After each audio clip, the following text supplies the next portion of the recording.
Ping pong, good evening, everybody. Good evening, internets, wherever you are, whatever you're doing. I hope you have a wonderful, wonderful Friday night. Hope everyone has eaten dinner already. It is 9 p.m. where we are at on a wonderful 26th of April, a Friday evening.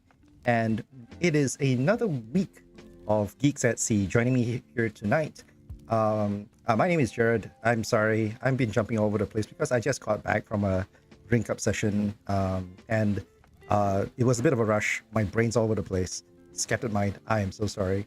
But yes, my name is Jared. I am your wonderful host, if you don't know already. Really weird if I have to still do a self-introduction. This is our fifth session so far, and joining me here tonight is P, aka Mandy, formerly of the Comic Fiesta organizing committee back in, when was the last one that you were in, P? When was the last time? Sorry? 20, the first one? Yeah, what was the last one? That's the last one. The last one I joined the committee. The last one that you were in the committee. It was the second S.E.A. Second S.E.A. is which year? Oh God. I think it was just before Sunway convention. Well, okay, so I think the second series were like what, 2005, 2006, something along those lines. That's how long I've not been in the scene. That's the scene, actually. So this is how ancient she is. This is how rare a sight she is. Say hi to everyone, P. Hi everybody. Good Friday evening. Thank you for tuning in, whoever there is.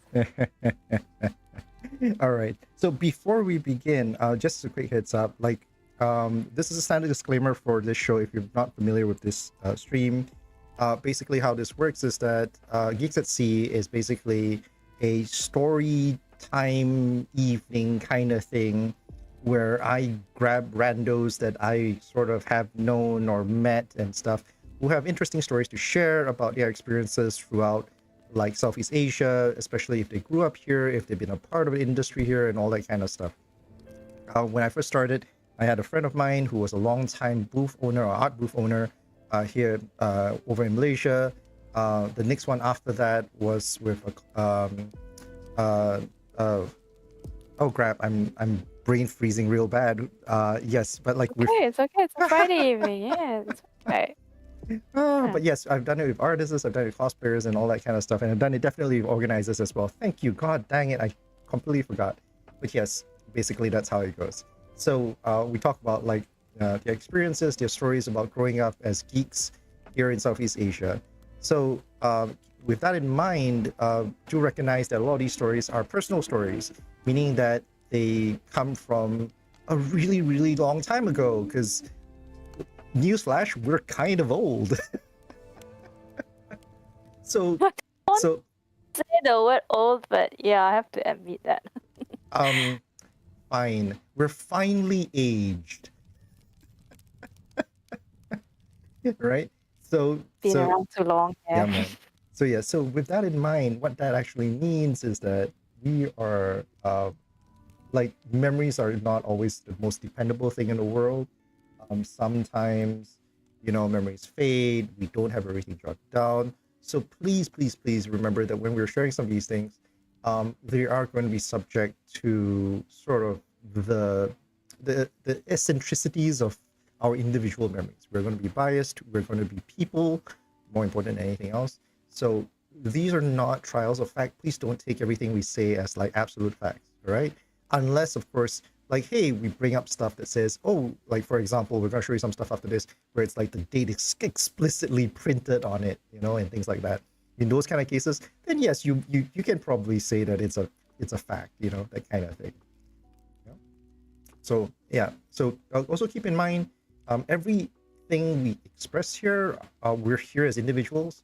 So everything we express here are our own expressions, our own opinions and stuff. They're not reflective of any organization that we talk about, or we may have been a part of during the times that we're telling those stories of. So for example, P was part of the original founding Comic Fiesta organizing committee, but are they the same people now? No, they're not. So whatever she shares, if she has an opinion on something, there might be some cases where there's some discussion and some talks about it, but they are not representative of the entire committee. So please, please, please keep that in mind as you listen to a lot of these stories, right? So with that out of the way, standard disclaimer out of the way, let's get things started, shall we? All right. Hey. All right. So P, first things first, standard question for you, because this is something that I like to do. This show is called Geeks at Sea. I want to hear about you and how you got into your first fandom. Like, how did you yourself get into this whole anime shtick? Or is anime even your first geek fandom thing? Was there something else that predated anime and stuff for you? Yeah, like I don't know, I'll call it geekdom. This geekdom sort of came to me at a very young age. Actually, for me, I was exposed to comics. Like Laofu, like Doraemon, Tintin, Asterix when I was like 4-5 years old.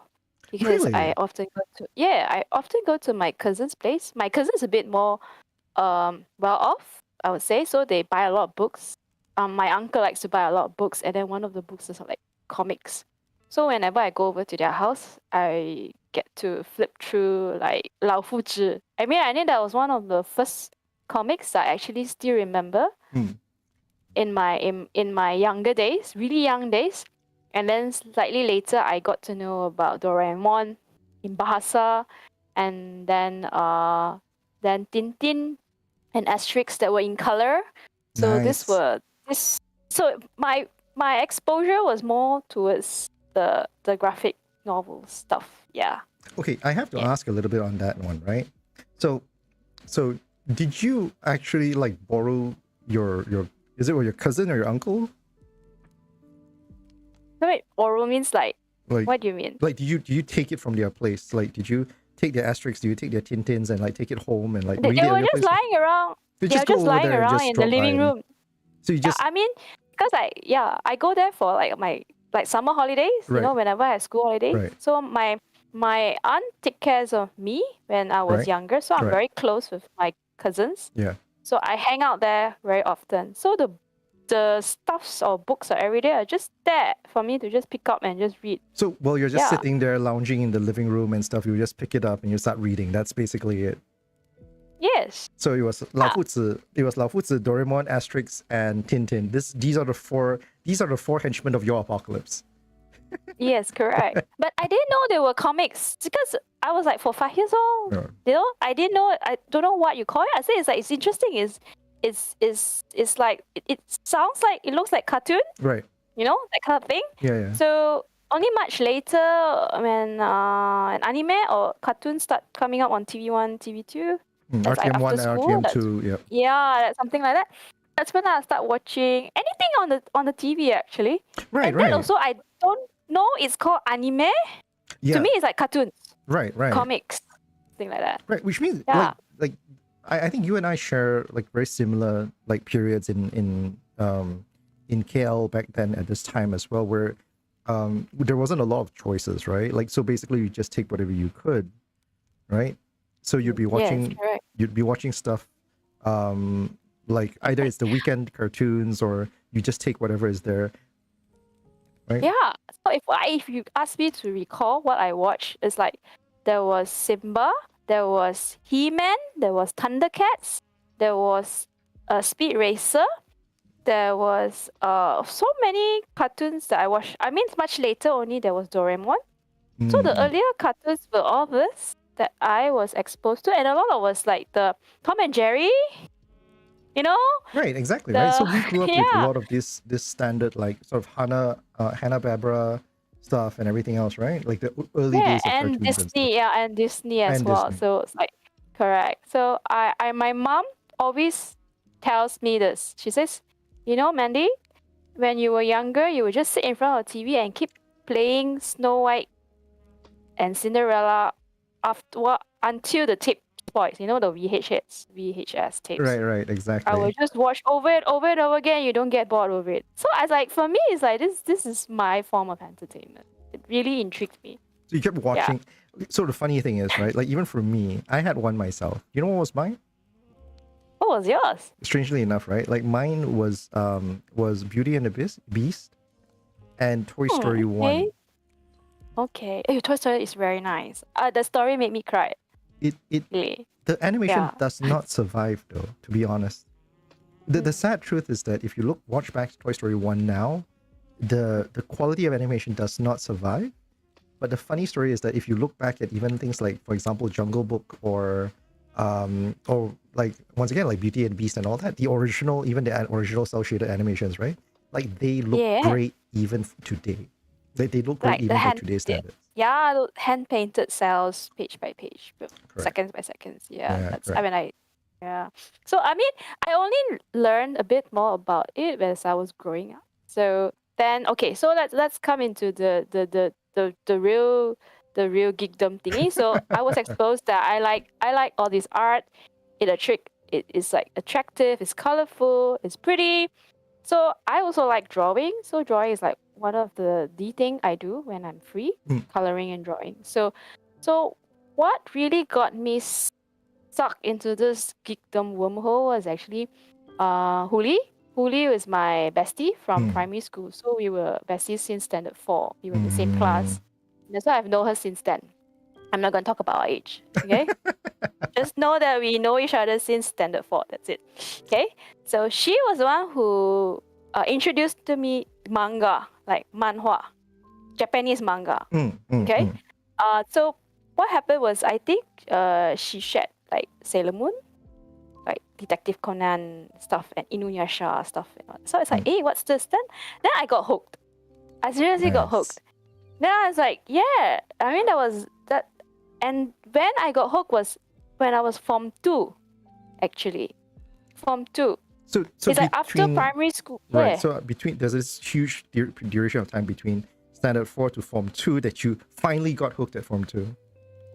No, it's like I know Huli since standard 4, but only Form 2 she introduced manga to me. Oh, okay. Like so yeah, like we were sort of like exchanging book thingy, you know? Yeah. Fascinating. Yes. And so then from there onwards I started drawing or try to copy Sailor Moon art, even like Detective Conan's art. And I found out about Inuyasha. And then some of the earlier fandoms I had was like also Hoshi Enki as well. So this was some of the. Then only much later I realized, hey, Doraemon is manga. But it's not in my. It didn't occur to me until much later. Yes. Yeah. And only much later also.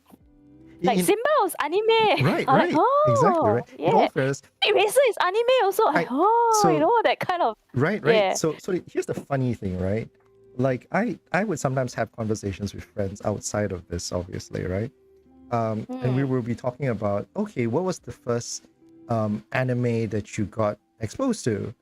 And a lot of them around my age, mind you, they will sometimes talk about the series that was screening on Metrovision at the time.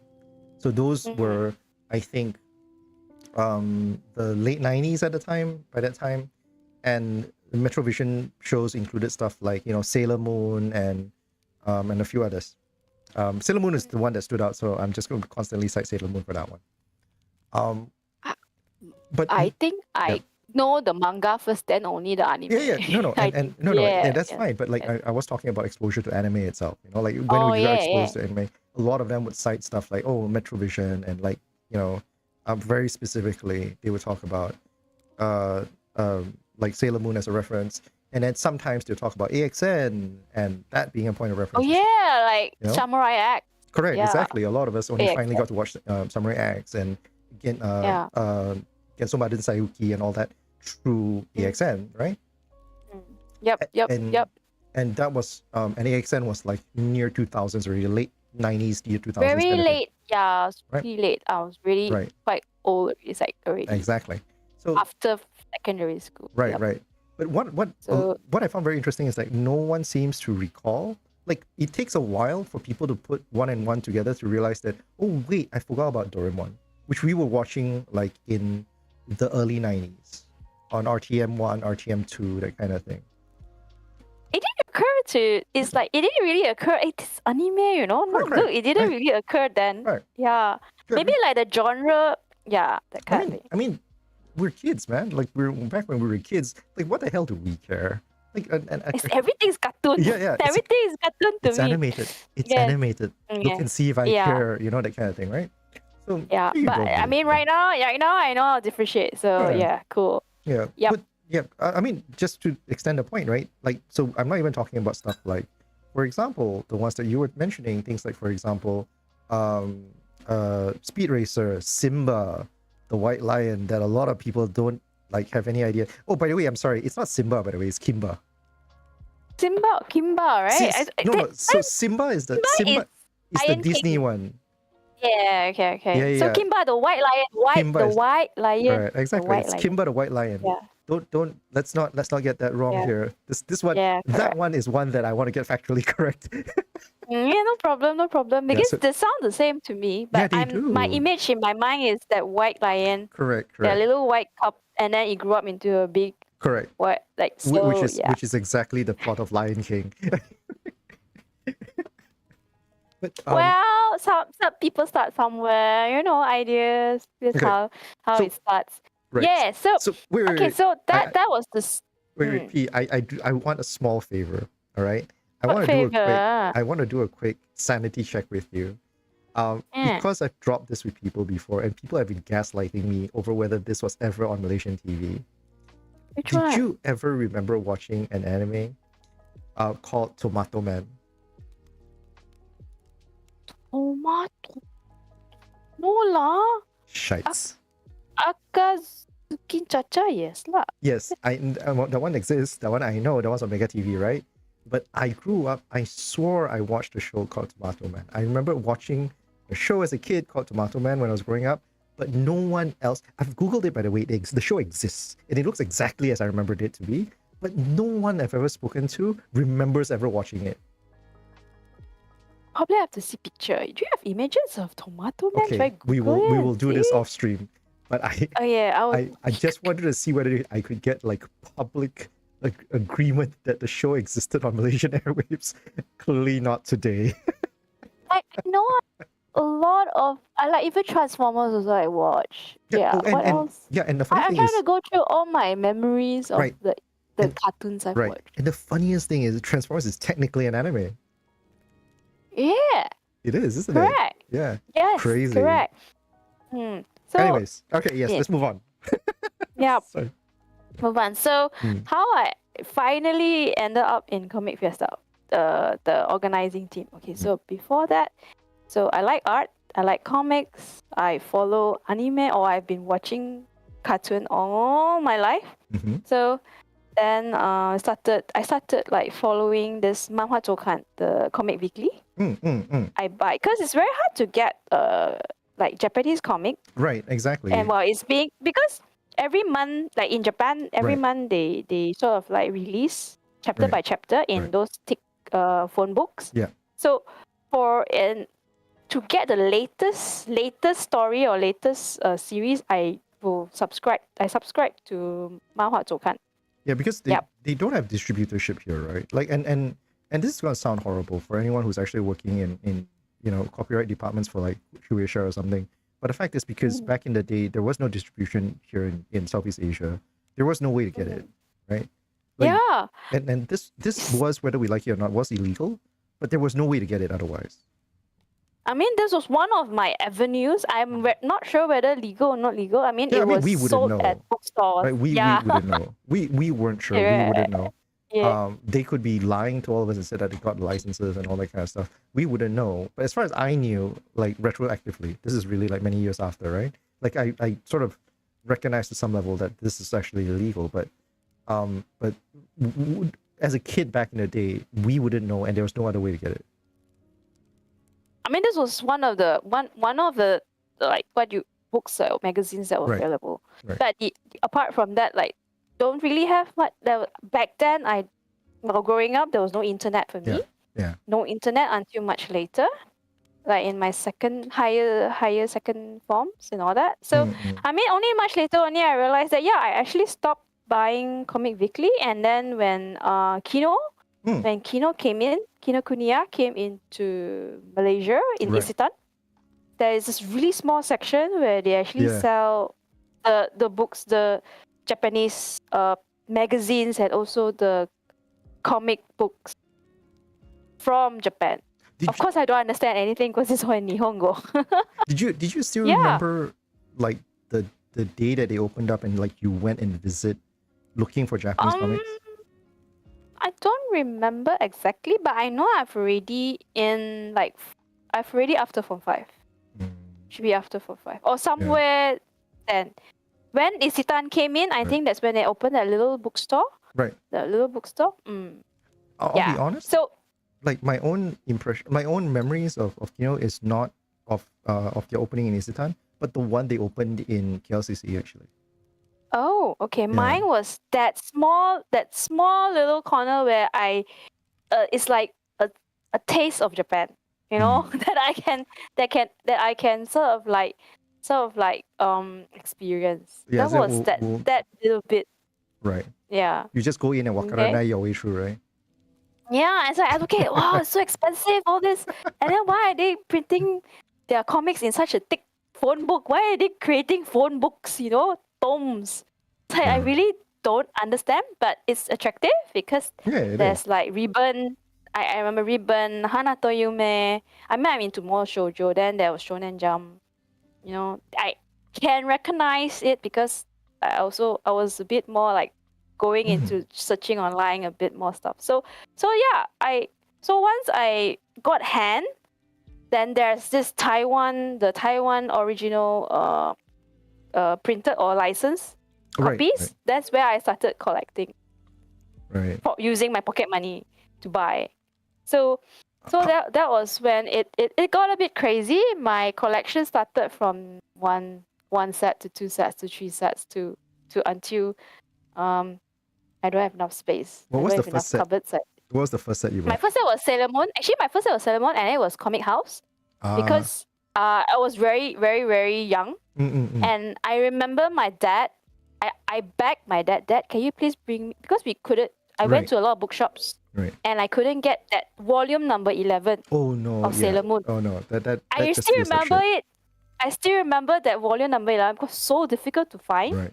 Okay, I think it was Luna in female form. Oh, I still remember the cover. So I then what I did was I flipped behind it because I have the Bahasa version and I also bought the Chinese version. Whatever version I could buy, I just buy. Then I called up the Comic House publisher I called them up and asked them, do you have this volume? Whether in Bahasa or Mandarin. And then they say they have. Then I asked my dad, can you please drive me to that place and let me get that copy that is missing from my collection. Yes.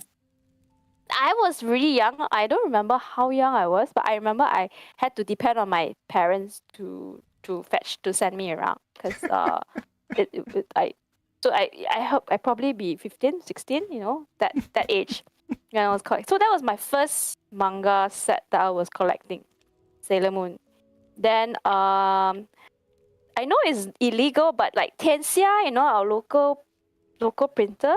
So I never, by the way, so Tianxia was one that I bought from as well, but all full disclosure, I had no idea that they were local, and I had no idea that they were illegal.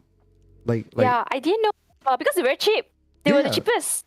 Yeah, like super cheap. Right, like because the Taiwan originals that we knew was going at the time, I think was about like roughly about almost 10 ringgit. It was like 8 or 9 ringgit for one book, yours right? Was 10, mine was 8.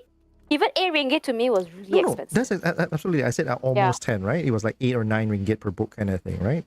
So that was the Taiwanese originals. Then after that, the Tianxia and Tianrens that came out after that will by comparison, right, like half that price.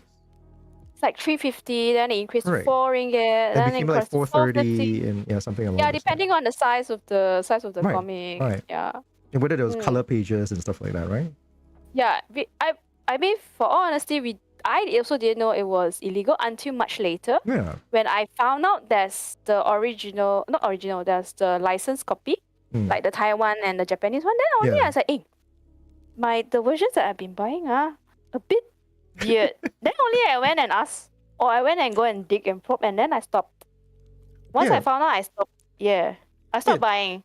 Yeah, let that be a lesson to anyone who's like doing publishing. Like, it's not to say that people are not willing to support originals, but at the end of the day, if they can't afford it, they just can't afford it, you know. And if you don't have it at all, that's even just worse. I mean, right now it's much easier. It's like you have web comics. You can pay and then you can read online. It's pretty cool. I think. But back then, actually, I don't want to discredit or make really downplay, because these illegal publishers or this like Comic Weekly or even the S.E.A, they are the ones who actually push this market to where it is right now. Absolutely. In the beginning days. So I would say piracy itself it's bad, but in Malaysia we have no access, no way, Jose, we can get anything original. It is absolutely the worst parts of it's the worst and most difficult parts of these conversations, right? Especially when it comes to talking about getting your hands on or trying to support the original stuff and like trying to support the rights holders and stuff like that, right? Like people who actually put in good money and effort into trying to maintain the IP and all that kind of stuff, trying to put food on the creators' tables and all that kind of things, right? So I think much later, so much later you stop. I think there's no more publishing already. I think they did stop. They did stop significantly. Like more recently, they're just completely out of the market already because for the most part, digital publishing is so much more cheaper nowadays. That you actually see you can see more piracy in that space rather than online.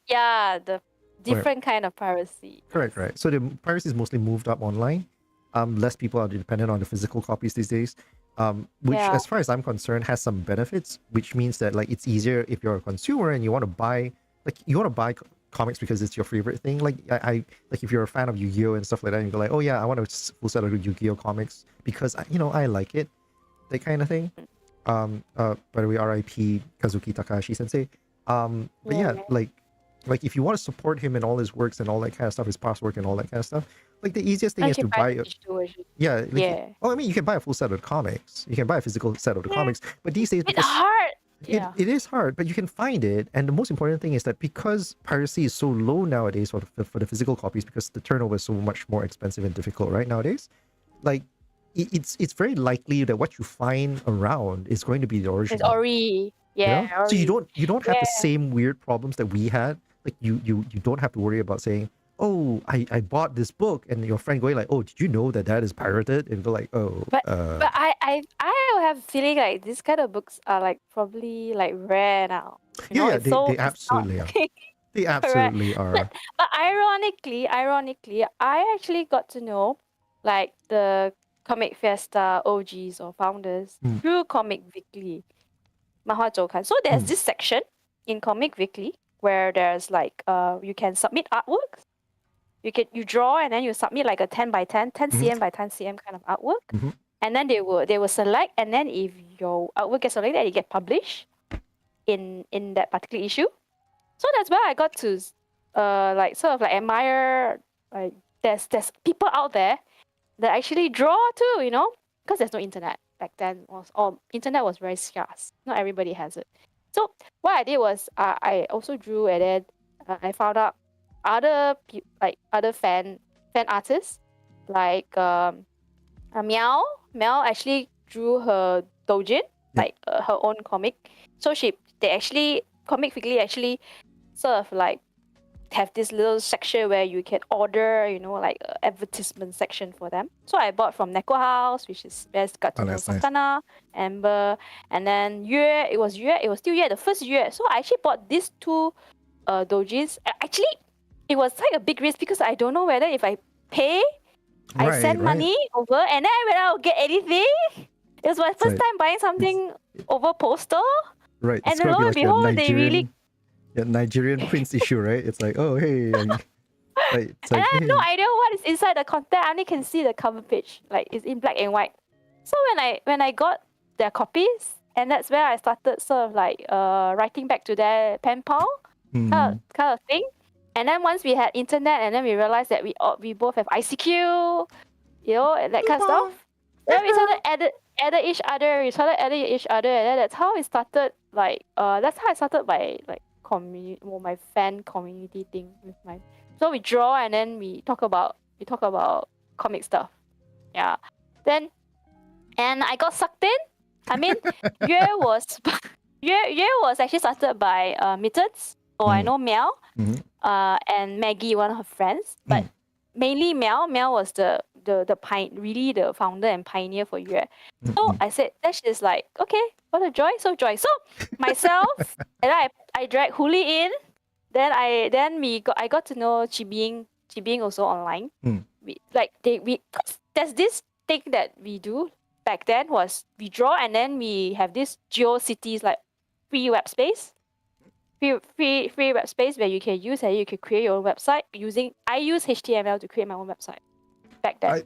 I learn and I do it. Then I post my artwork, and then I share my links, and then everybody like go find those links, and then we add into like affiliate or we like friends links, and then we start adding, and then we start accumulating each other's banners in our website. So that's where I got to know a bit more artists, even those in Singapore and in local or a bit more overseas. Wait, so really, it's all through Comics Weekly? Yeah, I mean, I started with Comic Weekly. That's how I got to know like the first the first starter. It's like my starter pack. Oh, right. So it started friends. Right. So sorry, it started from Comic Weekly. Then you transited the community transited itself online through ICQ and all that, and then through sort of introduction of friends of friends of friends, the gathering started reaching out overseas and things like that. Yeah. However, for the local side here, it's like there was this Gempak event. I remember like the last talk you had with Mittens. She was talking about Gempak event. Yes. I mean, a few people remember it because that is like a highlight for most of us ACG fans. For me, it's like I've not heard of any comic event before, you know. Yeah, I know, right?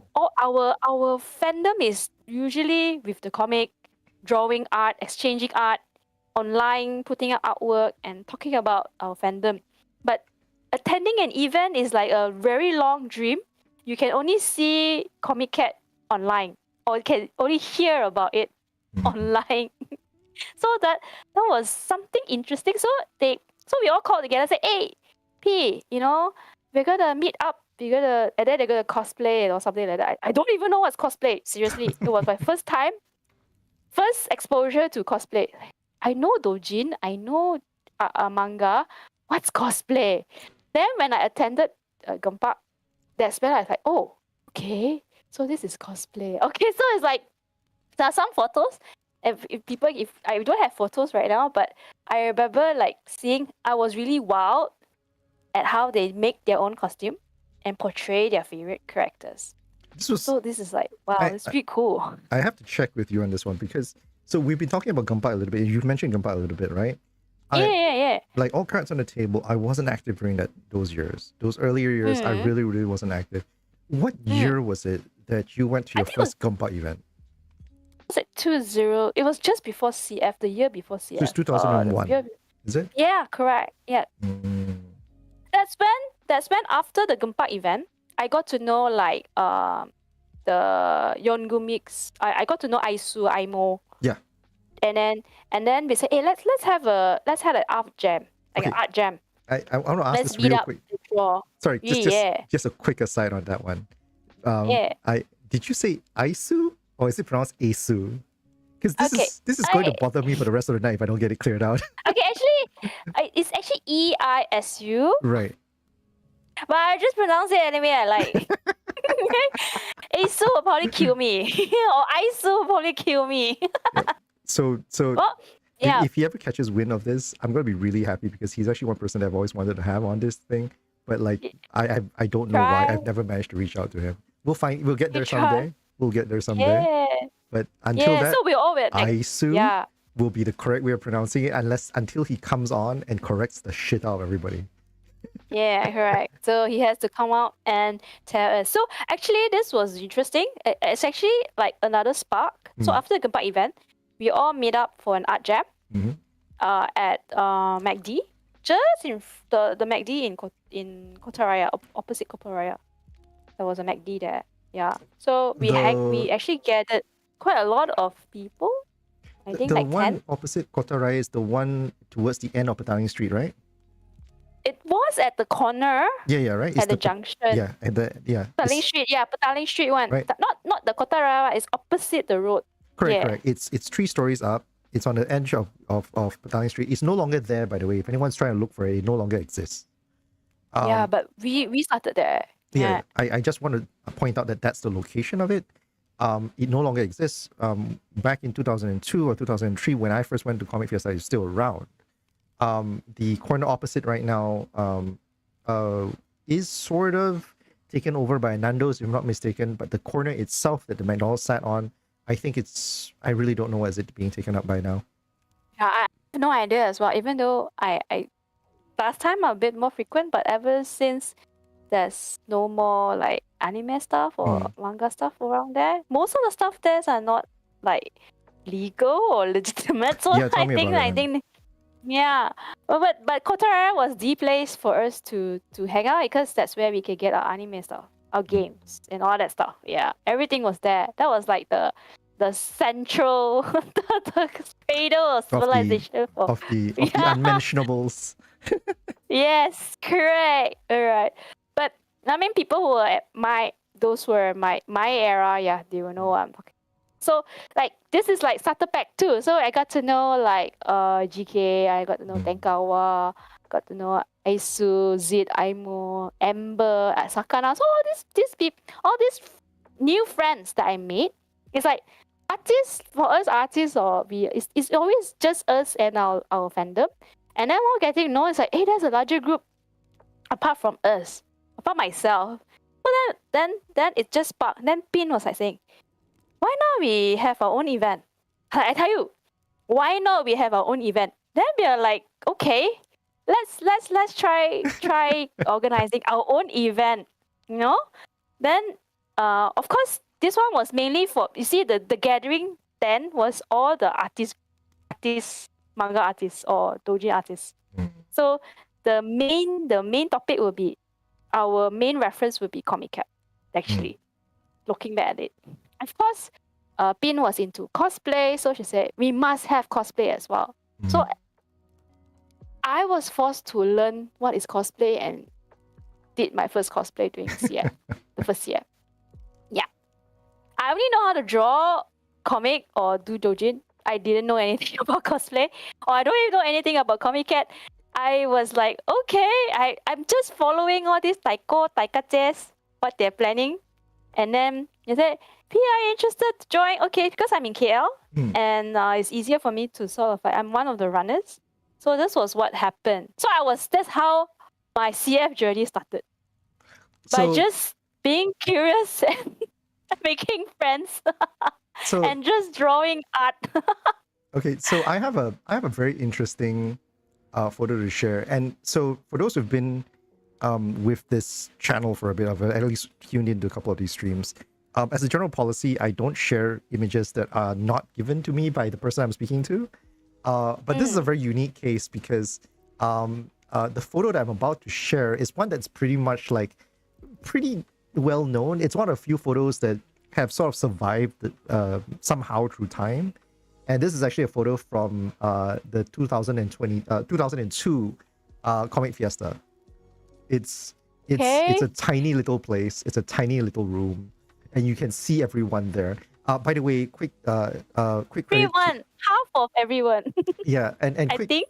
and quick credit for like Vinka, who gave this to me the last time she was on.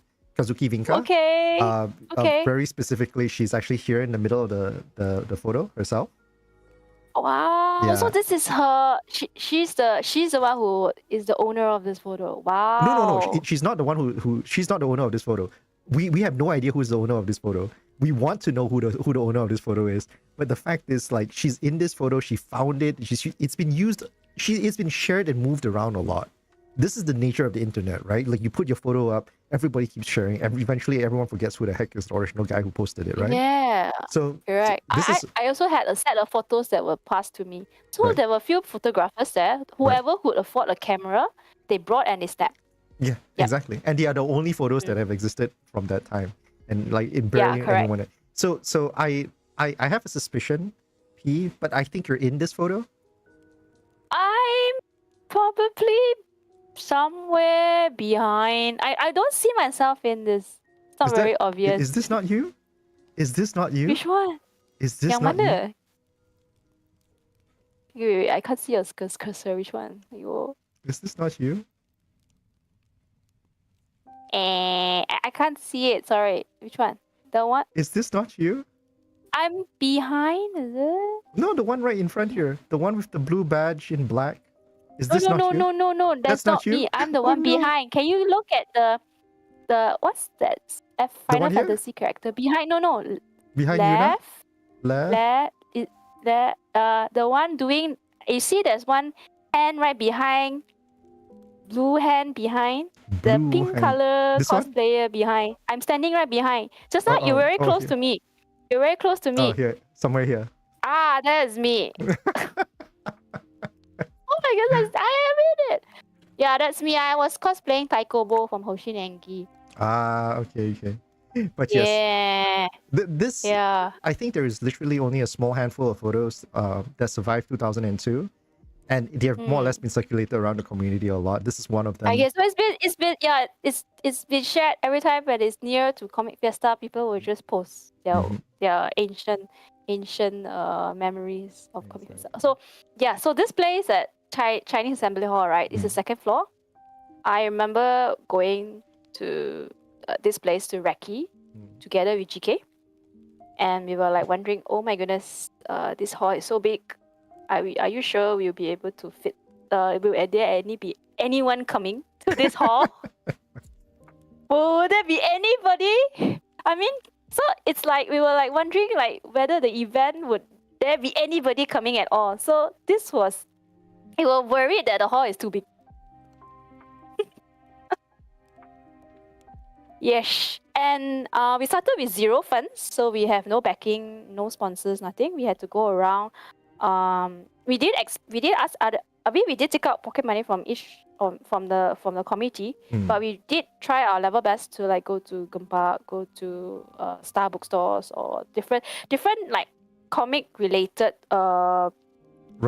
companies to try to get them to sort of like sponsor this event. Yeah, right. I think, if I remember. I think it's often sometimes like something that a lot of people forget, that back in 2002, 2003, like comics was still a very niche thing. Like anime and comics and all this stuff was still very much a niche thing that most people would have no interest in getting involved in. Cosplay wasn't a thing, and like there wasn't like nowadays if you tell people that you're going to run an like an ACG event or something, right? Like a lot of people are going to have some idea on the potential footfall. A lot of them would be at least somewhat receptive to the potential.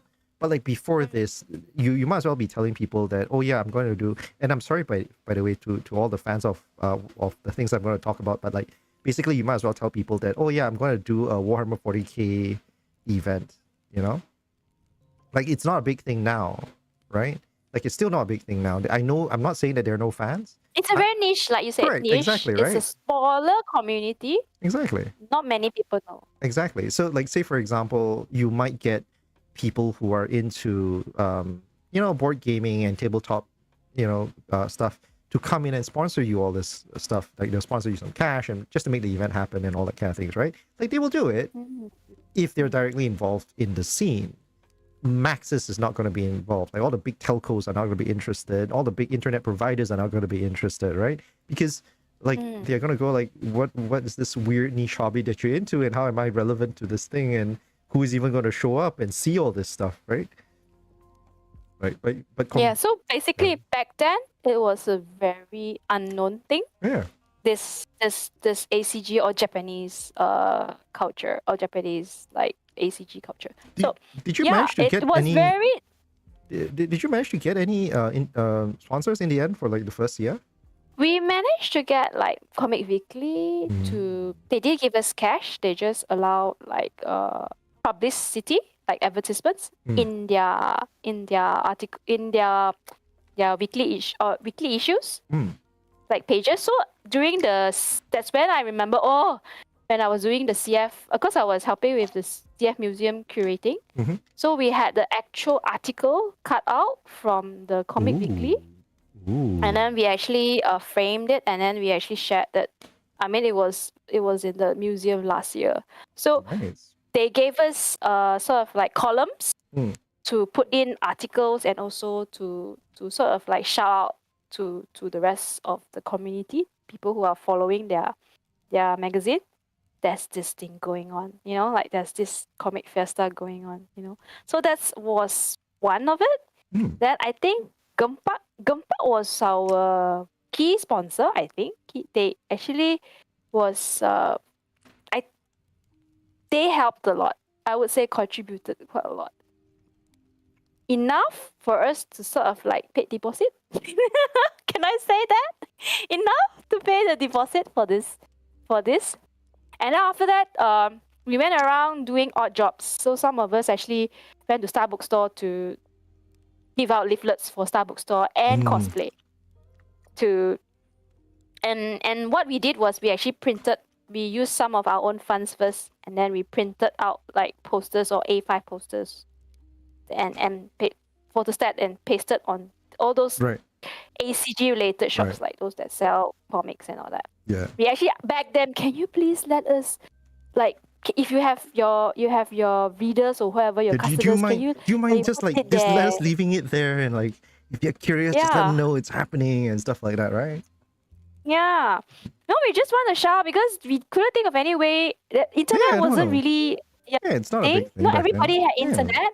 So actually half of the time all of us committees like, we're just doing this to have fun, right? We're just doing this to have fun, right? It's just among us, a few people only, right? This is fun, right? Yeah. This is fun, right? Yeah, so I tell you, the days coming, so it's like, do you know, it's getting a bit offhand. We're getting a venue that is quite big. I think it's bigger than what existingly we have. That means there was 20, was it, how many, 20 tables, 10 tables? I also forgot already. No, there's only this few of us. Is there anybody that's going to come and even buy our stuff? Is there anybody that's going to come to even cosplay or even come to this event and do, and not sure? So it's like, we planned out quite a lot of stuff. So the committee itself was all made up of volunteers who were really passionate to try to promote or bring up this niche community. So Sakana was in Singapore then. So Singapore was a bit more advanced. I think they started having some of their events. They have some mini events. So we managed to get Raving. He was the sort of like advisor to this first CF event. And he was in our meetings. We were doing it via MRC. I don't know if anybody knows what's MRC anymore. Do we still even use it? Is it still in use right now? Kids, back in the early days of the internet, there was something called a chat room. Yeah. So that was our like remote working space. We were having our meetings remotely because we were all scattered everywhere across Malaysia and some in Singapore, some in East Malaysia even.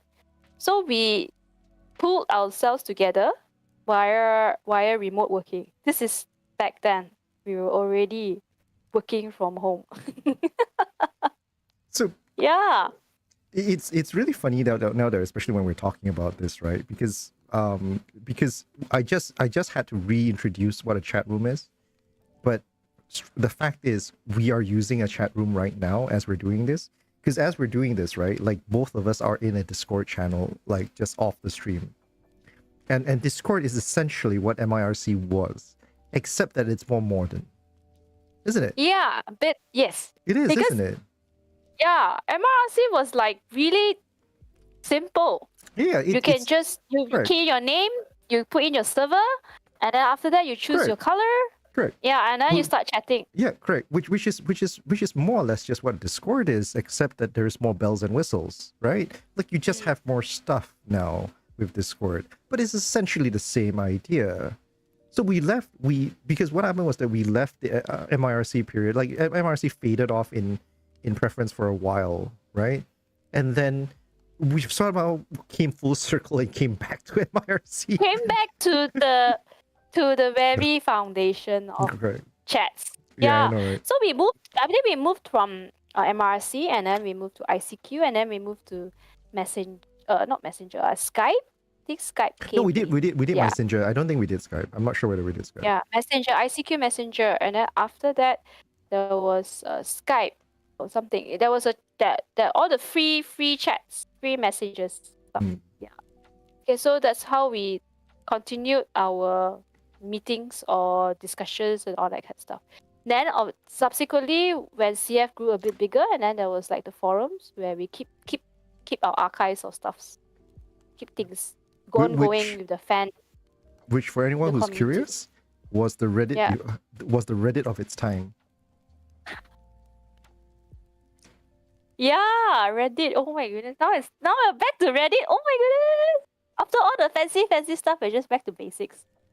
Okay. Oh, it's like, it's still, I guess, simple is still the best. Yeah, man.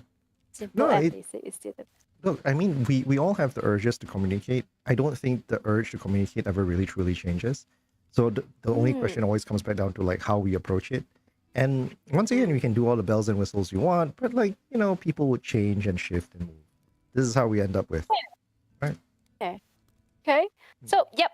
So that's how we actually started. And then our meetings will be always after office hour because we are all schooling or working, and we have our day jobs and stuff. So it's usually like after 10, and we will stretch all the way until like 1 a.m. I remember 2 a.m. we were still discussing what are we going to do with the stage, or what are we going to do with this. So that was for the first Comic Fiesta. We didn't charge anybody any entrance fee because it was our first event. So we managed to get enough, or we did enough odd jobs and got enough sponsors to sponsor the whole venue but the doujin artist booths had to pay for the rental of the tables and chairs. Yeah, so I think that's basically what we actually charged the public back then.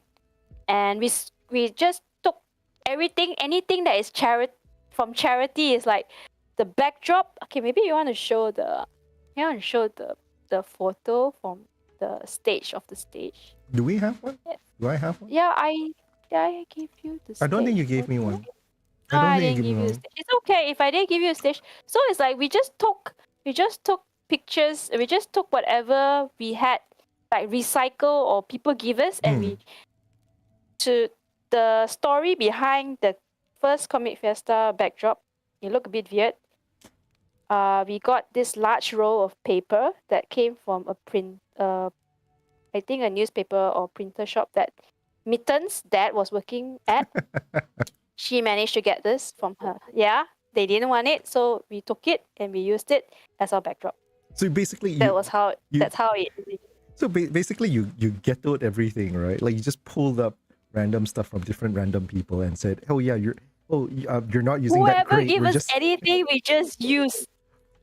Like we did no back then. Nobody had a laptop. Everybody was using desktop. So Right. I think we shout out, who has laptop we can use for our DJ for stage, And finally we managed to get one precious laptop, the only laptop in the entire event of 2002 Comic Fiesta.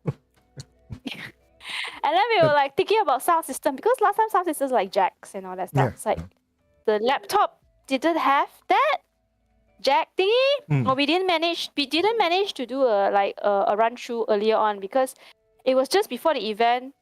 We all came together, Right. and then we pulled all our resources and all that kind of stuff. Right. So the most classic thing I think they did was just put the mic at the speaker of the So you the that music old player trick or of wherever, literally and then putting just that's what was done behind. Yes, that's what I remembered them doing, and it worked. Or nobody complained. I mean, it really felt like doing some kind of school, like a school kind of gathering, like the society kind of gathering. So Just that's how it was. That's how it felt. It was really fun. Everybody like enjoyed just the fellowship, just coming together, like cosplaying. Like, you like Rama, you like Sakura Tyson, you like, you're a fan as well. It's like people just feel very encouraged, knowing that they are not alone in this world. I know, right? Liking this fandom, or into cosplay, or into drawing, or into art. So that's how it started. Comic Fiesta. And then the interesting part was we were all into this to just do one time event. One time. It was supposed to be just one event. There was not going to be a Comic Fiesta 2, Comic Fiesta 3, no. It was just Comic Fiesta, that's it. One event, just a gathering. And then we had a very overwhelming response. The room was packed. I was in charge of like the drawing contest. I didn't expect a lot of participants, but miraculously, I would want to thank all the fans that really come. They came and they took part, and I was really encouraged and really impressed. And there were really a lot of people who love art or drawing, manga, comic stuff. So I was like, that lifted our spirits. That's fantastic. And then it was so fun.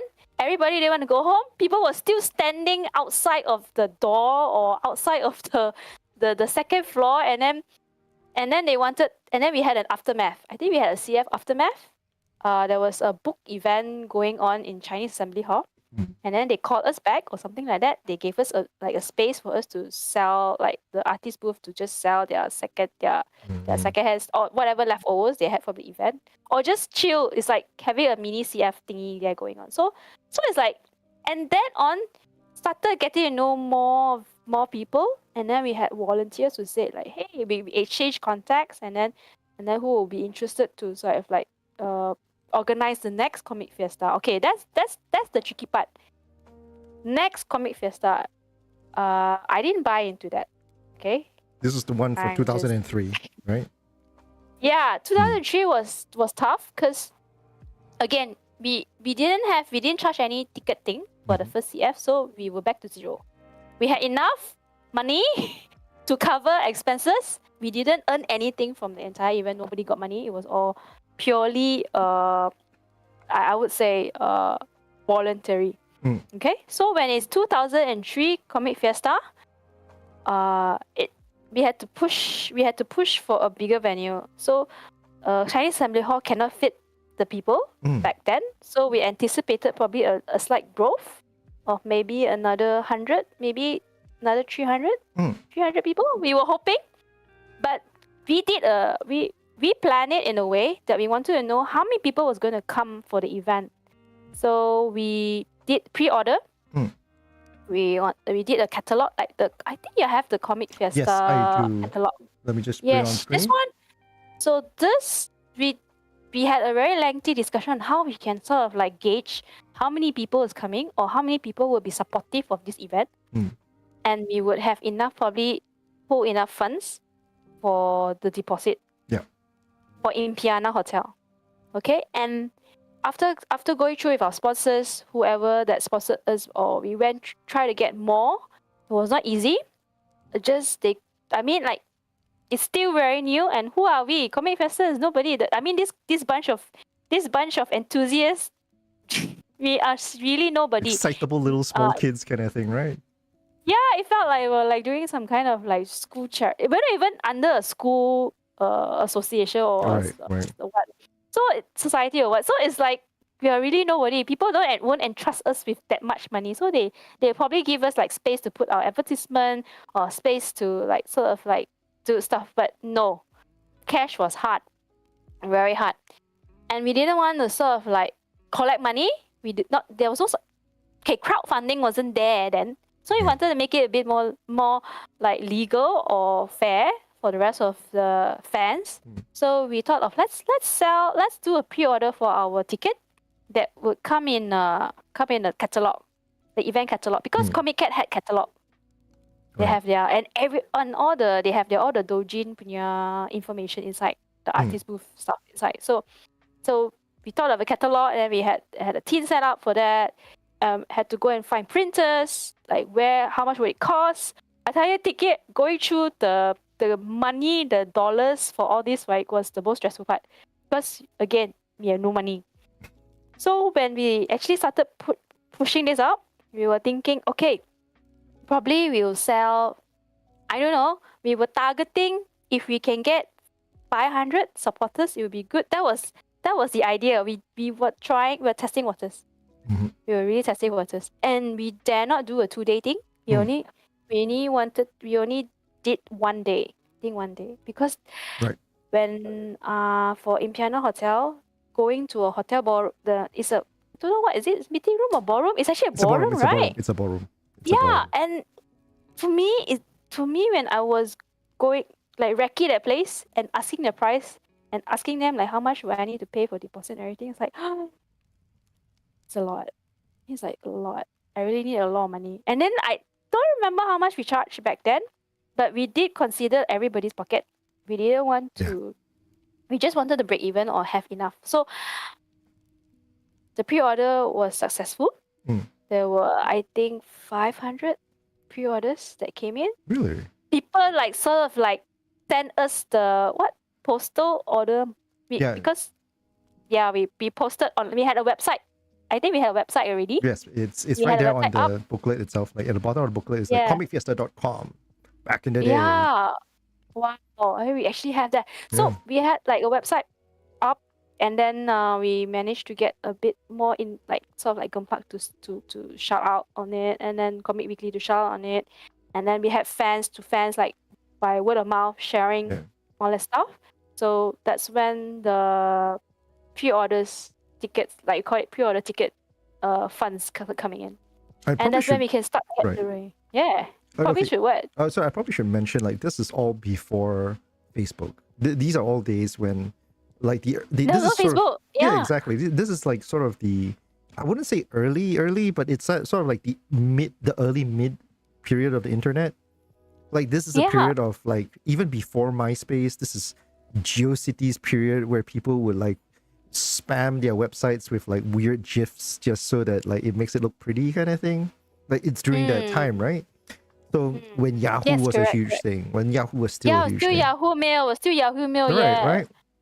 So that's how we started having our first like sort of like cash flow to run things like rent tables, get the venue, get the proper audio, and pay for some merch or something like that. Or even 2003 was the first time you guys got like proper, like, because we had this bunch of money from people who trusted us, who trusted you enough to go, okay, here's some money, please let us in to this weird niche hobby convention thing that you guys are doing. And then we had the amount of support that came in. It's like, then we were like worried, like, oh dear, is the hall going to be able to fit this many people? This was our concern. Okay, that was our next concern. But anyway, we didn't think about crowd control because we were only expecting that. And then on the spot ticket, I think we were selling. I think there was an on the spot ticket as well, if I'm not mistaken. Because I was really busy with behind the scenes. There were so many things I need to run over the place. So the committee, I think there was some committee. The committee was bigger.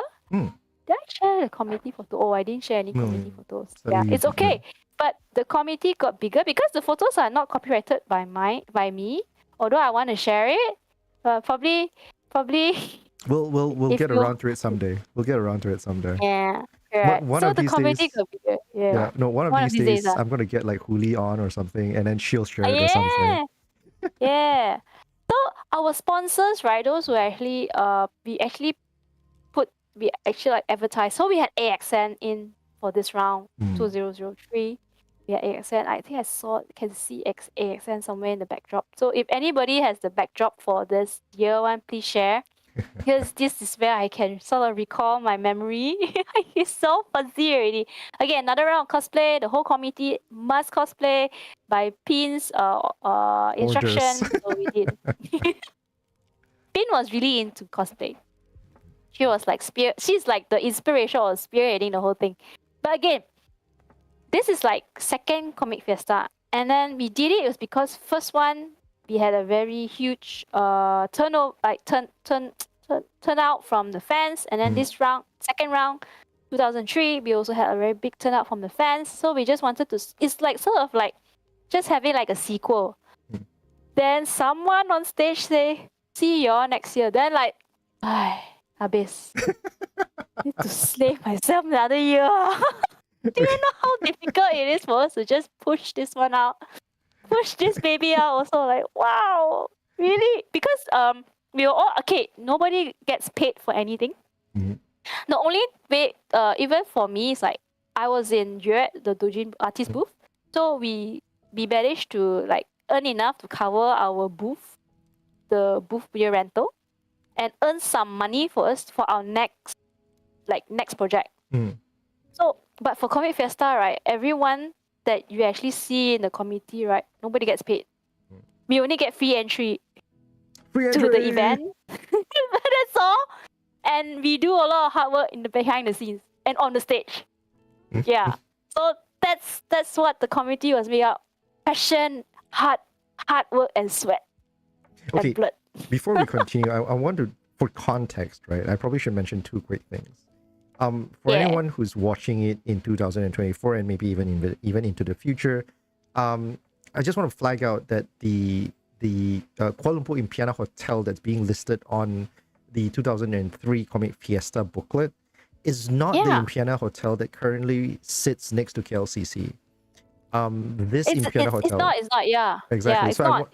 Yeah, So on the off chance that they have a Kayangan 2 and 3 as well, please do not mistake whatever they have currently in Impiana, which is next to KLCC, as the one that they held the 2003 Comic Fiesta at. The one they're currently referring to, as of this moment, as far as I can remember, and keep in mind my information may be a little bit out of date by about a year or two.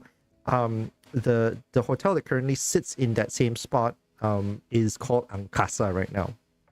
It's right next to the one that is like very near Pasar Seni. Correct. It is between Petaling Street and Pudu. So correct, it is that hotel. It's very specifically is Angkasa. The building looks almost the same, and short of some significant renovations inside, it should be roughly about the same architecturally speaking.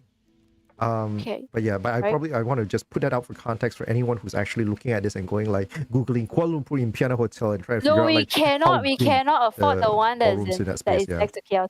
Exactly. Yeah, but even this also was expensive. See this one. All right, so that's number one. Yeah. And number two, I should probably highlight. I want to ask this quick thing because we did breeze through some aspect of like your involvement in Comic Fiesta. But for context for anyone else who's listening, what were you in charge of when you were with the organizing committee? Okay, what was I doing? Okay, for me, right, I played many hats. I was firstly involved with racking, sourcing for sponsors, right, racking sites, then going around distributing the advertisement flyers and all that stuff. So because I was in KL, and a lot of the rest of the committee were the ones planning one, I was like the runner, myself and GK. And Tenkawa will come and over to meet the sponsors mainly. He's the one he's the main person negotiating with the sponsors. That was Tenkawa. Then Pin was around the run, like sort of like chairing everything. So myself, I did the backdrop, the art stuff, the comic, the art competition, live art competition. I even did ticketing. I think they put my address, my old home address, as the as the place to. That means that's where people send their money to. The contact. CF did not have a For all PO that. box back then. No, we don't have PO box then. So yes, those of you who still have the 2003, you have any information from that, it was my address. Yes, so Oh, please yeah. So please do not dox yourself here on this channel. yeah. Oh yeah. Okay. So we did a lot of things. So I was really like everywhere. So the only thing that I wasn't involved in, so it's like every inch of Comic Fiesta you can think of, I was involved except stage and the cosplay. Right. Because there were other experts. Yep. Yep. Thank you, P. Quite a lot of stuff. Yes. So yeah, if you ask me what I really enjoyed doing was actually ticketing. You enjoy doing ticketing. I mean, because ticketing had a very big group. Okay, so I had to do pre-planning was other stuff, pre-planning. But on the day itself, I would be like, my second hat would be like ticketing. In charge of money and all that stuff. So I need bouncers around me. It's like, yeah, people have to protect me. Yeah. Then after that, I passed the helm. After I've like set up like the basic what we should do for ticketing, what are the rules or all that, or like even what to do, and then the team bring up a successor, and then the successor can take over that part. Then I can move on to another section to start working on. So I was like really running around, just filling up whatever gaps there were. So I was like really stressed out. I was really stressed out and burnt out after every single CF. Yep. And some more a doujin, an artist booth, the night before we have to cheong things out. I mean that's just standard practice. There's nothing new in that space. Yeah, and then the crazy part is we still have to do cosplay. So I think cosplay ended in 2003. After that, I said, okay, if you want me to run Comic Fiesta, please don't ask me cosplay. I will be behind the scenes, but please don't ask me to cosplay. I'll be doing it in a t-shirt and like just screw up, right? Yeah. I'm just gonna do it in a t-shirt. Yeah. We're not doing it. Cannot, because don't have by the next CF, like 2004 CF, I was already like I think maybe hitting in uni and doing. I need to pass my assignments. I have to pass my tests. I have to pass my tutorials. I have major exams, so I cannot afford to do so many so many things. So this was in what, 2004? Yep. Yeah, 2004. I know already. I know my limit already. I can focus on doji because I can pre-plan, like do few months in advance and get it up. But we still do it last minute, because we do the packaging stuff and all that stuff. Those who are in artist booth, you know what I'm talking about. The eve of any event, that's when you like consolidate and put everything together, and then you don't have enough sleep, no sleep at all. So for Comic Fiesta, ours is always we start beginning of the year, we start sourcing, we start looking at our options, our budgets and all that stuff. Okay, so third year of Comic Fiesta. This was the interesting one. I think we had it in somewhere. It was it Balai Seni? Yes, it is. Was it Balai Seni? It is. Okay, Balai Seni one got a lot of stories, but that one I don't think we have enough time. So probably let's come back to track. So I was involved in the Balai Seni one. I was involved with the first Sri Sudaya and the second Sri Sudaya, and then after that, that year itself, I finished my uni and I just started working, and I was really stressed out. I was really burnt out. Yeah, really, really burnt out. So that's when I actually told the committee and the rest of the new committees. I said, I'll just be an advisor. I'll just be behind the scene. Anything you all need to come to me, you can come to me. But I cannot run the show already. You all are very good already.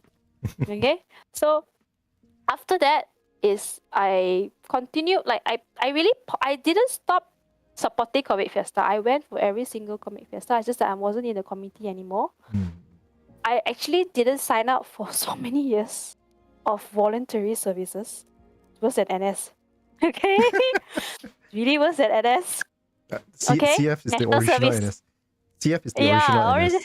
Orange NS for me, there's so many things we had to do, and there's so many last minute issues that we actually had to settle or pacify or whatever it is. Yeah. Even when it's not CF the actual day, even like forum days, I was one of the moderators for the forum, and I actually had to settle some people getting upset over why this, that, and then trying to ban people, those who were abusing, that kind of stuff. I was like, Absolutely. it's too much work. Yeah. So one of the things that I left, or I really looking back when I was doing the museum curating, was like, hey, I actually did 100 days. I mean, I didn't start with 100 days. I started with inviting guest artists online, because I have connections, or I started getting artists online that I know, they are my online friends. Can you contribute or draw our mascot, Comic Fiesta mascot, like the coffee and then tea and all that? Can you draw, and then I'll feature them and then advertise it, put it in either our catalog or in our website, or and we print it out, and then we sort of exhibition like that. So I started 10. Then it grew to more than that. Then after that, I said, let's do a countdown. So 100 days countdown, I said.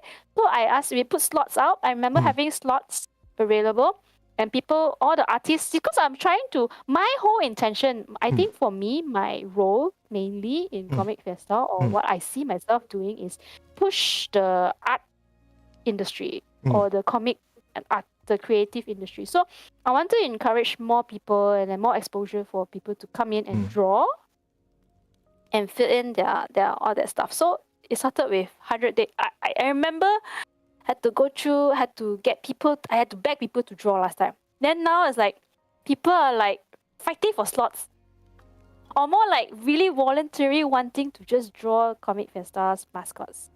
I think and they did so wonderfully. Yeah, they absolutely do. I think that's something that's a little bit unique about Comic Fiesta, that believe it or not, there are a number of people who try to replicate it for their own events, or have tried to see whether they could do the same or in some other ways.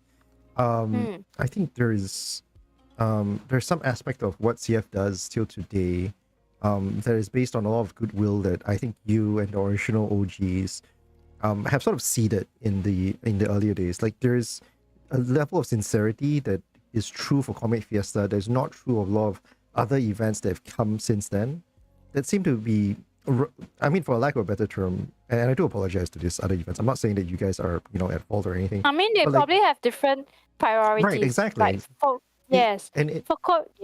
I mean, it's not like the attendees mean anything less to them, right? But the fact is, there's a certain level of sincerity and a certain trust that's sort of built from this relationship that CF has had with the Malaysian community for as many years as it has, right? So you've actually provided a couple of videos and recordings from your time from curating the CF Museum. I do want to share them shortly after this.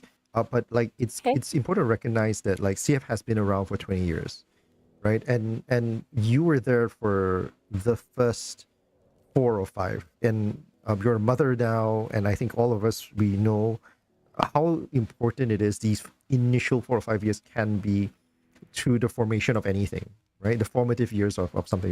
These are the formative foundational years for anything as they grow, right?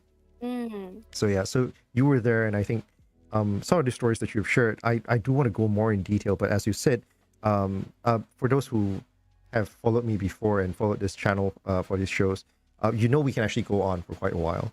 But Mandy has been very, very strict and insistent that we do not go beyond a certain period of time.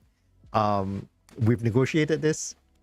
We may still go over time, but I'm going to try and respect her wishes, and we'll try and make sure that we keep it nice and tight so that, hey, Mandy, you might want to try and do this again. Be back, okay. All right. Well, let's try to come back to this for Comic Fiesta, I mean the name itself is comic, the priority, and our first reference or our first inspiration was actually Comic Cat, where they really push the fandom and also the creative industry. So for us, our priority was always the artists, and anything to do with art. So that was what we aimed. And then I'm not saying that cosplay is not important or whatever, but cosplay itself has its own flair, is able to grow exponentially on its own without us even promoting much for art. Look, I think, but this is a viewpoint that I think is very important to recognize. Like all of us who have been at some level part of the community, sort of, once again, for lack of a better term, have our own personal priorities on what we want to push for the event, right? And all cards on the table. Even for me, I started as a comic fan first. I said I want to push comics. Comic Fiesta is for comics in my head. But over the years, as like I've become more exposed to cosplay itself and the role cosplay has in sort of making the communities what they are, like the scene what it is, the industry what it is, right? I've sort of opened up towards what it can be as well, that kind of thing. So I think I wouldn't begrudge anyone for holding the opinions and the priorities that they do, because I think it's very important that people like what they like. There's nothing wrong there, right? But at the same time, there's this massive part of this where, like, I think we sort of, like, we as humans, we have our priorities. That's just basically fundamentally what it is, right? So yeah, because I mean, as we see more of the world, probably our perspective change. But I would still say the initial passion won't really suddenly sort of like dissipate. Yeah, it'll still be there. Probably not. So you have a bigger heart to to envelope more love. Exactly. Love is inclusive, not exclusive, right? Like you don't push people out. You add people in. That's how it's supposed to be. I would often, and I will say this with some pride, I will often tell people, you know how you watch like some other shows, like events and stuff like that, right? A lot of events, they have what I call to be like a 30-70 rule, where it's either 30% fans and then 70% industry, or the other way around, which is like 30% industry, 70% fans kind of thing, So for some people, like this is a small shout out for what I'll be doing next, my next stream. Like I'm going over to Comic Fiesta, which is in Indonesia. They are, from what I know, a largely fan event. So it is about 80% fans and 20-30% industry. And then if you look at Comic Cat, which is obviously the biggest one, where it's like 10% industry, 90% fans, right? And then you compare that against a show like Anime Japan. Anime Japan is like 80% industry, 20% fans, that kind of thing. The reason why this is the case is because most of the time shows have a very clear, distinct, like, oh, you're the priority, or that is the priority, that kind of thing, right? Comic Fiesta, to me, and once again, this could be a bias, remains one of the few shows, right, where it's almost a 50-50. Where the fans are also there, the industry is also there, So it's one of the few shows that's 50-50. Right now, it's always a very the balance itself is very hard for us to sort of like say which one tips the scale a bit more. However, it's hand in hand, both fans and the industry. Make no mistake. I made the comparison not because I want to say like, oh, one way of doing the show is better than the other and all that kind of stuff. But I sort of want to just highlight how Comic Fiesta sort of stands out amongst everything else, in part because it's trying to constantly play this game where it wants to be the guy who's, like, hey, you, the industry, your fans are here, And then at the same time, he wants to play this role where he goes, hey, fans, let's all have this fun time together, that kind of thing, So there's a lot of these kind of like different roles and messages that events play, and Comic Fiesta is constantly trying to play multiple roles at the same time, simply because it's one of the old senpais in the scene. Like it's been around for a while, and it's like, oh yeah, we're just gonna do everything, that kind of thing. But to accommodate as many as we Correct. can. Correct. Sort of. Which, Yeah. which leads to this kind of very weird game that Comic Fiesta has to sort of like play every time. Once again, not saying that either one is good or bad, but it's just basically the kind of show Comic Fiesta has become over the years. You know? Yeah, but just to make it like sort of like it's not just Comic Fiesta, the big event at the end of the year. No, We also have It's like the absolutely mini ones, there are a like, lot of and then right. like we still prioritize, like we still have like Yeah. KL Yeah. and that kind of stuff. Yeah. Like Yeah, Comic so, Fiesta. but that Yeah. is yeah. No, I mean with Comic Fiesta's success, like Comic Fiesta's more or less acknowledges also as well at some level that it can't do everything or even it can't even do the thing that some of the things that he wanted to do anymore. Like at some point Comic Fiesta felt like it was becoming this big show where you, in order to really cater to comic fans, like if you really wanted to do something to support the comic community, Comic Fiesta became too big because you want to be as inclusive as possible, right, for Comic Fiesta. So Comic Fiesta went and said, hey, let's do a CF'23, which is a more comic-centric one, and said, this one's going to be a little bit more selective. This is going to be a little bit more exclusive. We're not going to say no to everyone, but we're going to make sure that, priorities are given to those who are actively doing comics. So that's why, like, so it's like it's like a side dish, not side dish. Actually, no. Like you have like a buffet spread and all that kind of stuff, where you can choose this one. Correct. Yeah. But it's more like basically what happened was the Comic Fiesta grew so large that it cannot allow for those very strong niche focuses. So it said, okay, we're going to try and make these niche focuses somewhere else. Which is a bit more affordable for the community as well. Exactly. Yeah. And it's also easier for the event to manage and for the event to focus to make sure that it executes it well. I think, and once again, CF'23 is a very good example of where the separation, right, and saying like we're going to do something more focused here becomes a good thing for those who really like CF'23 and those who really like comics, right? Like you sort of recognize what CF'23 is trying to do, Yeah. So I've been to most of the CF'23s and I really thoroughly enjoyed it. Yeah, exactly. But but for Comic Fiesta, there's really a lot of stuff to see as well. I mean, you get to see your favorite artists. They still come in. They still, because CF is still like the biggest sort of like reunion and gathering for all ages, for people like us who have been really long. I should probably stop us here a little bit because we're going down this weird, like, I know this is going to sound really bad, but like we're going down this kind of weird Comic Fiesta circle jerk kind of thing, which I don't want to sound like a CF like fanboy kind of thing, Yeah, so like we really don't want to go there. Once again, correct. This is very heavily influenced by our personal experiences. So if Yes. you feel that we are being biased, odds are you're somewhat right. I don't want to discount that from you, right? But at the same time, I feel that it's important to recognize the journey that Comic Fiesta has sort of like been a part of, and sometimes this is what some of that these stories are accounting for. So anyways, I want to come back to focus and bring it into a thing that happened last year, because there's a lot of details I would love to hear from you as well over but I don't think we have the time, so we'll have to save that for another time. But what I want to try and do is I want to talk about very specifically what you did last year in 2023, which was CF's 20th event. It's 20 years of CF, and I want to flag out, it's not, I said just now, by the way, it's a slip of my tongue. I said 20 years of CF, which is wrong.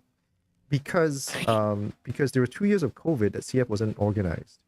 So, and the funny joke was that I used to keep track of CF's age very easily, because what I'll do is I'll take the active year and I -1. So like back in the day before COVID, right? Like, it's, say for example 2019, right? And you'll be asking me, how old is CF now? And I would say, this is the 2019 -1, 18. So this is the 18th event. That's basically what I'll tell people. It's very easy to remember, right? Thanks to COVID, now it's -3, which is really weird. That gap sort of like make all the calculations and sequence all wrong, right? Right, exactly. And 20th CF event. Yeah. Yeah, Yes. I mean, there's another whole debate over whether what the 20th event is and the 20th anniversary is, right? So I'm not going to go near that one. I hate that No, debate. I don't even worry about that. Yeah, but 20th event anniversary, that's how we call it. oh I mean, god, that's how we call it. that feels like Yes, even worse correct. nightmare of the lot.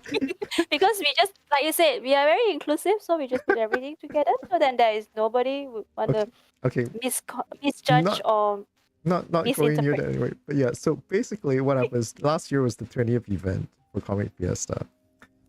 It means I think it says a lot when an event actually hits 20 years because I think very few events actually have been held for 20 years, almost consecutively.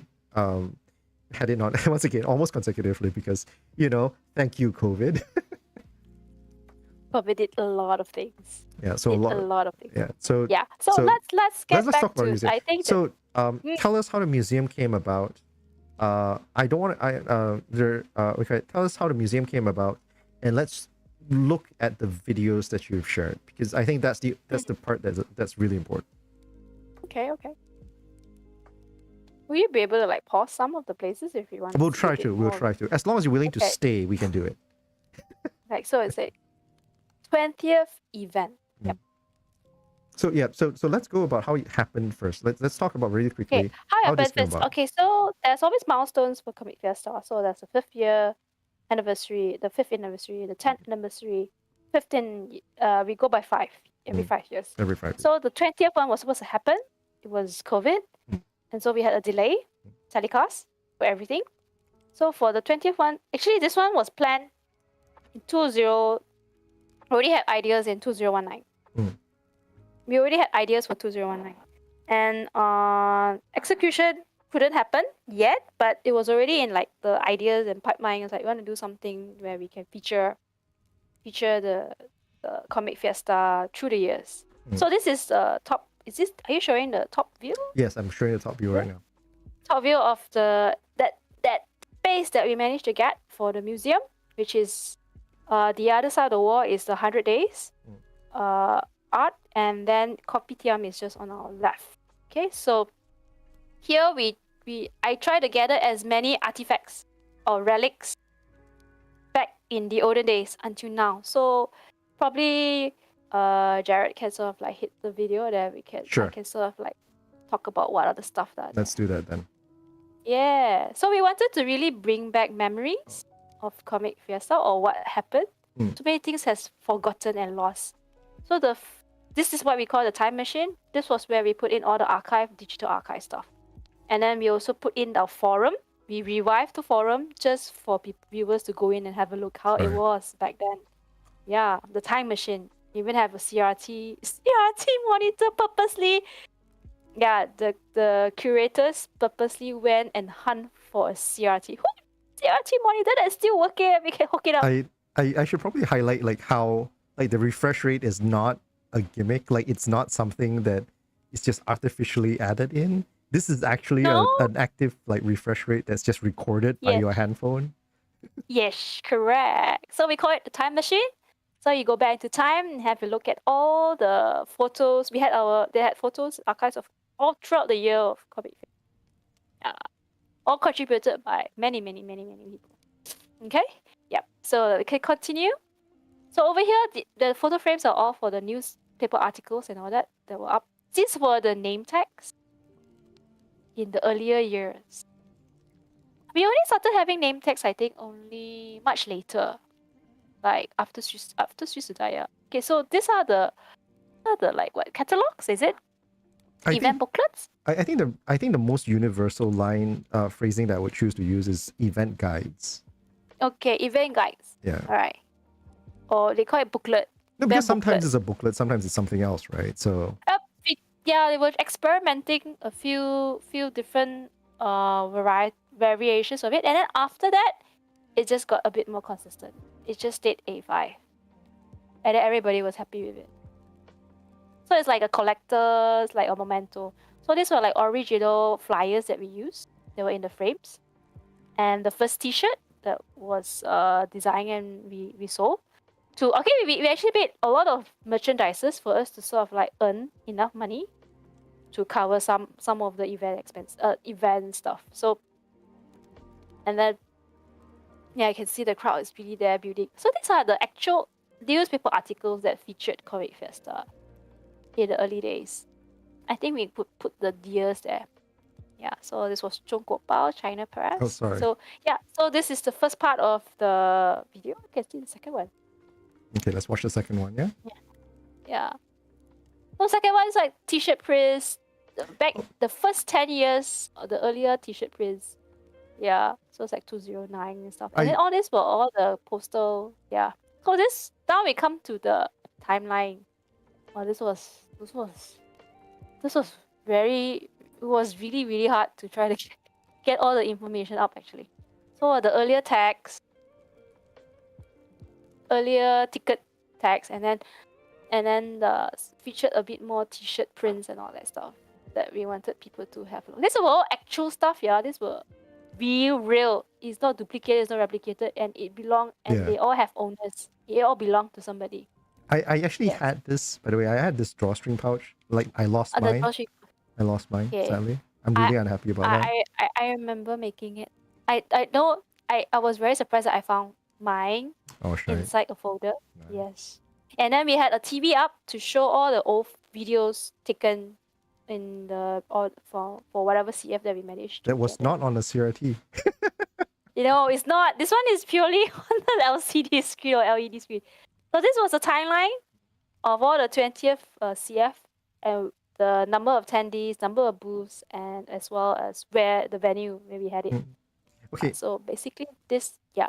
Yeah, I'm going to share this one a little bit, but I actually, by the way, quick side note here, since we're on this video, I just want to bring this up before we go in. I didn't realize this when I was looking at this before, but if I'm not mistaken, this thing that I'm showing right now, right? This print here that you're seeing, right, is actually not on a shirt. It's not on a shirt. No, it's not. Right? It was the like preview test print. Yes, correct. It's the test print of the shirt itself.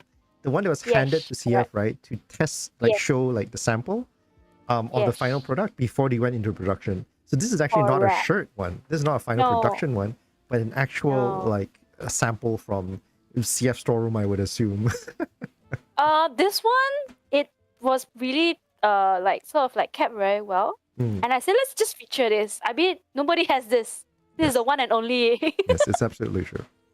Yeah, actually, all of things here are like one and only. Honestly speaking, yes. All these like I read at Ransack and really got people to. Can you please lend me your CF relics for me to put in the museum? And I really want to thank the contributors, and then their names are there. Yeah. So are we looking at the milestone now? Yeah, we're looking at the timeline right now. Yeah. Okay. So timeline. Yeah, for those who are curious about like the timeline and stuff, right? This is roughly how it looks like. I'm actually surprised you actually don't have. So, there's a rough attendees like note here, and most people don't know this because it's not ultra public knowledge. But because I was doing this, I was doing some level of like initial communications for Comic Fiesta a long time ago. I was also very privy to a lot of the attendee records. The fact is, with some exceptions, like with some exceptions like to the years, more often than not, CF actually seen a year-on-year increase by about 50% attendees. Oh, I mean, based on your stats, lah. Yeah. Basically, like a lot of these periods, with some minor exceptions, where it's like, there's some cases where it's like it doesn't spring up, but it's not like it's constantly upwards climb kind of thing. Like, so for the most part, it's always a 50% of the last year. Like, so basically, if say, for example, one year was 10,000, then the next year would be 15,000. Then the year after was 2,000. It's like 20,000 something, that kind of thing. So like a 50% jump from the year before. It was really, really consistent.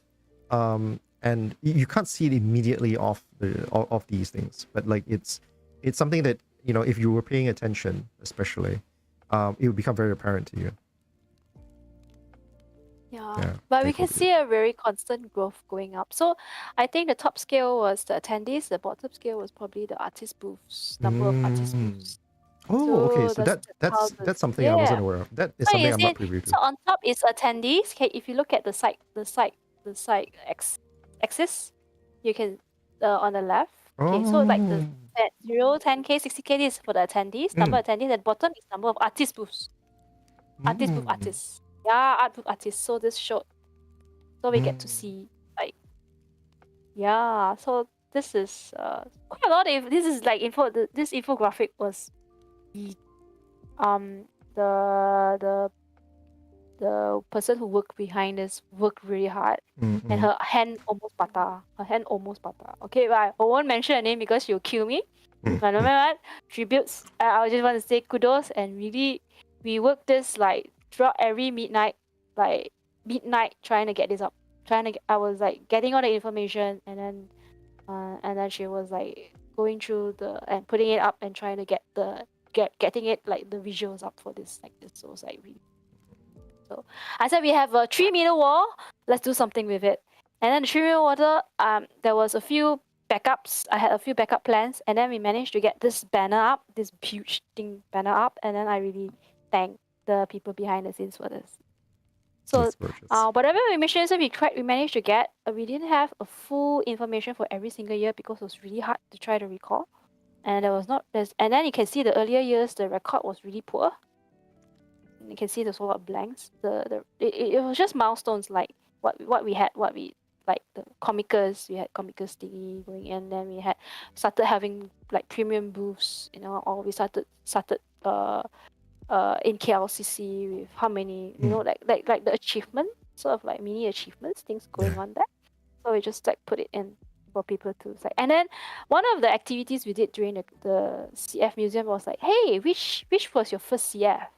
Yeah. Like, so everybody like sort of like selfie. We call it like the selfie wall, where it's like this year was where my first CF was this year, that kind of thing.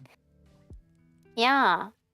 Okay, so that's basically what this huge timeline wall backdrop was for. And also it also features the mascots, which year they were born, their birth year. Yeah.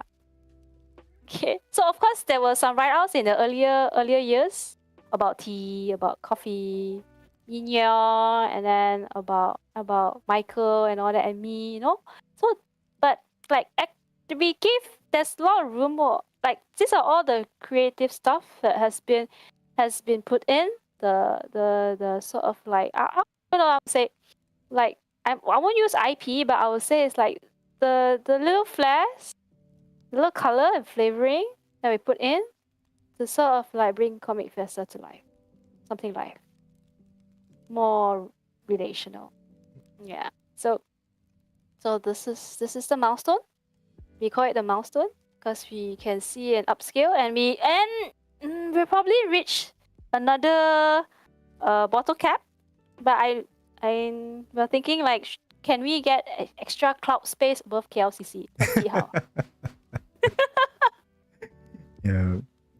I mean, I think like I question the feasibility of expecting unlimited growth, but I think that's a conversation that is very different, right? Like that's I think for what it's worth, after 20 years of CF, it's really crazy how it's got from a small little hall of roughly about 500 people to essentially what is 200 for the add up 2 days, so it's roughly 400 for 2 days. Right. Yeah. So that's 400 people, and compare that to what is now, what was it, a 69,000 attendance record last year or something like that. Almost 70, right? Yeah, exactly. Something along those lines. So we didn't count the ones outside of Comic Fiesta, the convention center. Right. It's just based on the CF has this very interesting habits of not counting lobby corners. And I don't know how much of it these days that like whether exhibitors are included in the final tally as well, because I know at one time CF was only calculating like ticketed entrance, meaning that if you bought a ticket that you'll be counted, but if you're an exhibitor it doesn't count. If you're an artist booth you don't count, that kind of thing. That one, I think probably you will have to check the website. Yeah, See. correct. Yeah. Like once again, But I I'm not think sure where the this, lines are. yeah. However, looking back when I was doing this, when we were going through all the information and looking back through the years, when CF first started, when I was in it, I honestly speaking, I didn't imagine it being what it is right now. So a lot of hard work went in for all the people, for all the volunteers, the felines, the main com, and the drivers of the ACG events. A lot went in for each and every year itself. So I really want to say like big thank you.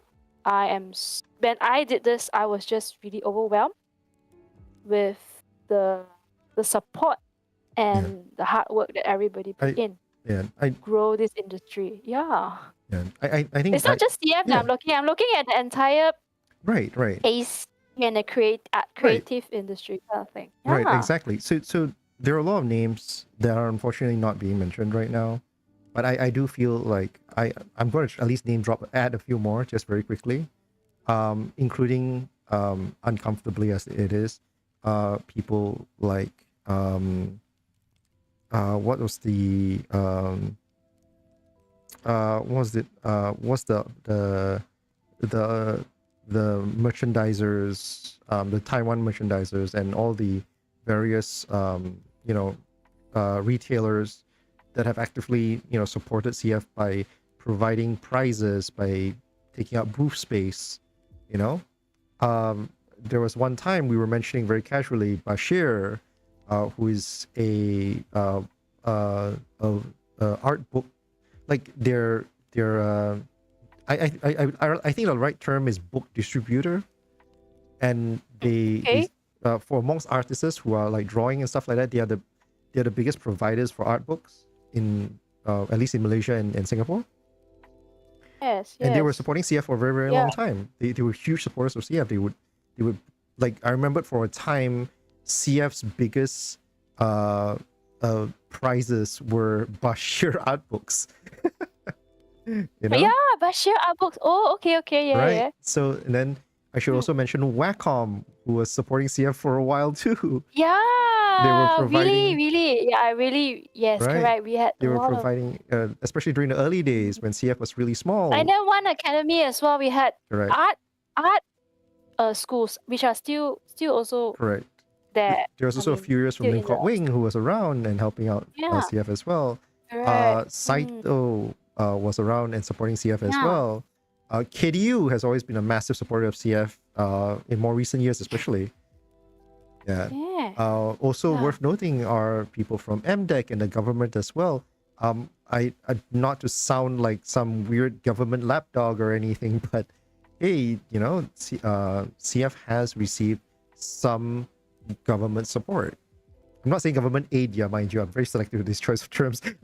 like it's like, government actively taking out booth spaces to do their programs and stuff like that, and working with CF to make things happen, things like that. You know, it's a very different thing. I want to very Yeah. very Very different. very very Correct. distinctively create that But difference. it's like it's just really a lot of Yeah. different parties They're, came they're in. yeah, correct. They're just Yeah. It's really yeah. The journey has been really really long for CF, and I think there's no way two people here talking about and reminiscing is going to fully be able to encompass the sort of the chances these organizations and these people have given CF, and also at the same time, like all the blood, sweat, and tears, its volunteers and the various people who have actively tried to contribute to CF, whether it's in terms of actually helping organize or helping to spread the word, or actually bringing your friends to come in and buy tickets and stuff like that, right? Like every one of those means something to the growth of CF, whether it's a very small version of it, very large version of it. just even sharing the Yeah. post, reposting it is Correct. like a big deal. Correct. Really a big deal for yeah. Yeah. For events. So I'm only going to be able to talk about it because this chart is on screen right now, right? But like one thing that a lot of people may or may not realize is that one of the big reasons that CF saw a lot of spike in attendance, like around that 2011 to 2016 period, that kind of thing, was around the same time Facebook really started picking up. And that's not a coincidence. Social media Okay. very much made it easier for people to share what they love. And like I've heard stories here and there where it's pretty consistent, where niche fandoms gain a lot of traction during this time simply because it was easier for people to find groups, right, to connect with and realize that, as P put it earlier, that you are not alone. Yeah, it's because back in those days, the earlier days, it's like you come to the event and then that's where you get to know people. Exactly. That's how it worked. That's how like we socialize. Then now a lot of things taking place online. Yeah. And online itself, and we still want to meet face to face. We still want to have like this. Yeah. That's why we go for concerts. I think that's why we Yeah. we support merchandises and even going for events like this. So I guess it's significant. It so just a shout out for everyone who had a role or even just was at any ACG event like CF itself. You have contributed to the growth. Yeah. So salute. In your own little way, one way or another, right? Yes. Correct. Yep. Even going to the event and buying a merchandise from a booth itself, you're really supporting. You're like huge support already. Yep. Anyway. Yeah. That's showing a lot of love already. Right. Okay. So I guess I want to do also. No. Before we end, we need to do the most important section of every one of these things. Which is the shout out section. So I want to put it out here, like when we were discussing this segment, when I was discussing this segment with P, we were trying to figure out whether P was going to sort of boost anything on her part. Because the one thing that I try to do with every one of our segments is to talk about like what my speaker, my friend that I have right across from me here, what they are working on or what they want to shout out about and do a thing, that kind of thing. It's just really just to, at the very least, celebrate about what they want to try and do. But P is largely shied away from publicly selling her art and things like that. She's still drawing, like she's returned to drawing more recently, and you can find a link to her Instagram where she posts some of her art there. You can check it out and support her if you like. Please go ahead and like that if you like. But more importantly, I think, P, there was one huge thing that you did mention to me, and that has to do with the future of the CF Museum, right? So as I understand, the archive. Yes. So as I understand it, you've sort of taken on upon yourself to start collecting these artifacts to whoever else is interested. Like if you want to get rid of it, just pass them to you. Is that the correct understanding? Not say get rid, like sort of like donate. Right. Yes, I am open for whatever artifacts from Comic Fiesta, or you would like to verify whether this is an original stuff. You can come to me. You can come and check with me. And at the same time, I also am like really want to connect back with all the past committees, past volunteers. So this is one of my sort of like pet projects that I sort of like been in my mind for the many years. And especially seeing like there's so many people going in and out. I mean, life is very fast paced right now. And we have so little record of what is going on. When I was doing this curating the museum, I realized we have so many information lost. It's not even it's like digital files are gone. We can't even locate it. So having the actual physical thing or even the person still around that's how precious it is for me to sort of like start recording and have like an archive. That's why I want to do archiving some. Yeah. And if you manage to connect with anybody, link them up to me and we can start chatting about it too. Yeah, well, I'm doing it slowly. I'm doing it really slowly and trying to get things rolling. But like it's to go through 20 Comic Fiesta events committees is not gonna be that easy. It definitely is But not. I'll have to start somewhere. Yeah, I'll have to start somewhere somehow. Yeah. So yeah. No, go ahead. So like Jared, Hmm. you were in, so like you're definitely gonna be one of my targets. Definitely. I have artifacts. Yeah. I have artifacts I've been meaning to pass to you. I have artifacts that I've passed to CF before, and I don't know what they've done with it. So I'm not. I have Okay. no idea what's going on right now. Yeah. Well, probably after this, I'll probably update you what you should do with it, and then we know And how we'll to figure out contact something you. along the line. We'll figure it out something along the lines. I'm quite sure we'll figure out something. Because I've been I was We have a lot of your cards. Yeah, we have a Yeah. lot of your cards. I You would assume designed so. some game I cards. assume so. Anyway. Yeah. But yeah, so Yeah. yeah, so for anyone, if you this is for some reason your first point of contact, if you're part of the early years of Comic Fiesta, or the first 20 years of Comic Fiesta, if you're somehow helped in organizing it or any way, please feel free to contact either me or P. To let's just connect and get chatting again and stuff. If you feel like it, the contacts are down in the description of this video itself. If for some reason really that this is how you stumble upon us, long time no see. Fantastic to know that you're still alive. I hope to be able to catch up with you guys soon. But aside from that, I think P, that should be us more or less for tonight. We've already run past your original agreed time because we're running into the 2-hour thing, and yes. So before we end, right? Like I just want to end this on a really nice time frame. So we have about 5 minutes lingering right now, but I just want to highlight this quick thing. Like when we agreed to do this segment, when P agreed to do this segment with me, she was really adamant, saying, "I'm only going to do this for 1 hour." I did a follow up with her. She was like, "We're only going to do this for 1 hour," and then after that, it was like, what do we have to talk about that would go beyond 1 hour? And I kept telling her, it's like, no, it'll be fine. You'll be fine. You'll be fine. You go Like past an you hour. talk 1 hour and I talk 1 hour and it becomes 2 hours. But yes. Okay, So yeah, all right. and it's been 2 hours. We didn't share everything, but I think that's enough for tonight. Correct. That's exactly it, right? We've been through 2 hours. We still have more to talk about. We didn't manage to talk about in detail over the incidences of Balai Seni.